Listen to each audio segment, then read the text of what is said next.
All right, to break this down further, let's bring in Republican strategist and host of Political Trade Secrets podcast, Dustin Olson. Dustin, thank you for joining us. So why invite Trump and RFK Jr. to speak at the same event? Well, as I understand it, they've been inviting national candidates for years to come and speak to their convention. And this just happens to be the first time that anyone has actually said yes. And I think for Donald Trump, it goes to a wider strategy. You saw his rally in the Bronx just a couple of days ago with amazing numbers of people showing up in a very blue area. And I think what he's seeing actually, and what we're seeing in swing state polling is that the map is kind of changing. And I would say this is a indication of confidence to be able to push the map forward and try to win over other people.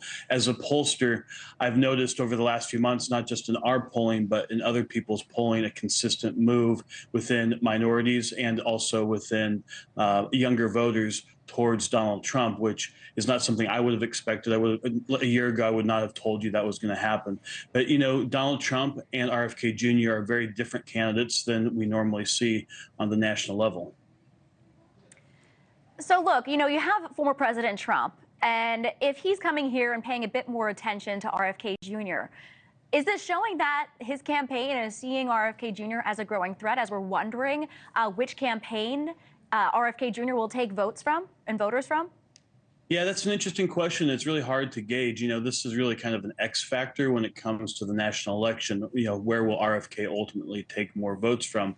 Now, in our polling, it's been pretty clear that when you include him, he takes almost equally from both sides, which I find fascinating. Also looking in like the Wall Street Journal poll, also the Siena poll, it's pretty much consistent that he polls from both sides. He has a different profile than most candidates.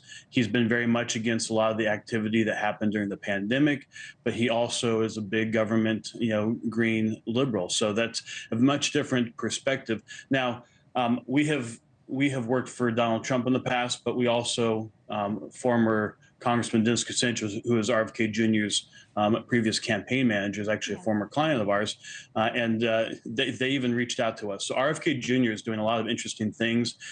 He is courting Republicans, he's courting Democrats, and he's also courting Libertarians now. So I think it's going to be interesting to see how this all turns out. But both of these candidates, I think, to voters in our polling, Republicans like both candidates. They're going to vote for Donald Trump, but they like the fact that both candidates seem to be open to other people's ideas and are willing to talk to anybody, as opposed to considering half the country to be enemies of their party.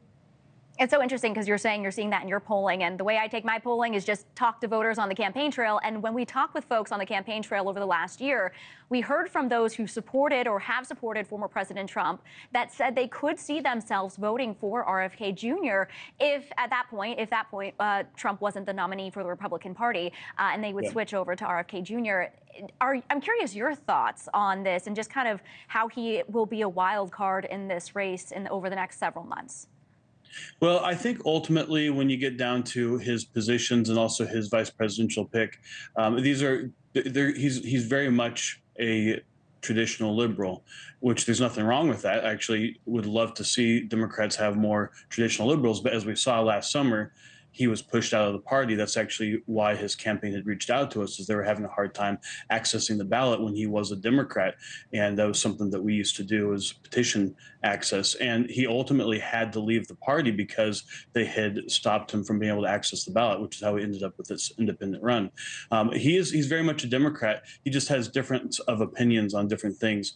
About this time a year ago in polling, we actually noticed he'd been very popular previously with Democrats. The Democrats had gone on a pretty strong media campaign against him. And that's really about the only demographic that still has a negative view of him, is Democrats, because of most of the messaging that the Democrat Party has used against him on COVID policies and his beliefs about vaccines, et cetera. So I don't know. The only place he has to expand really is into Republicans and, of course, independents.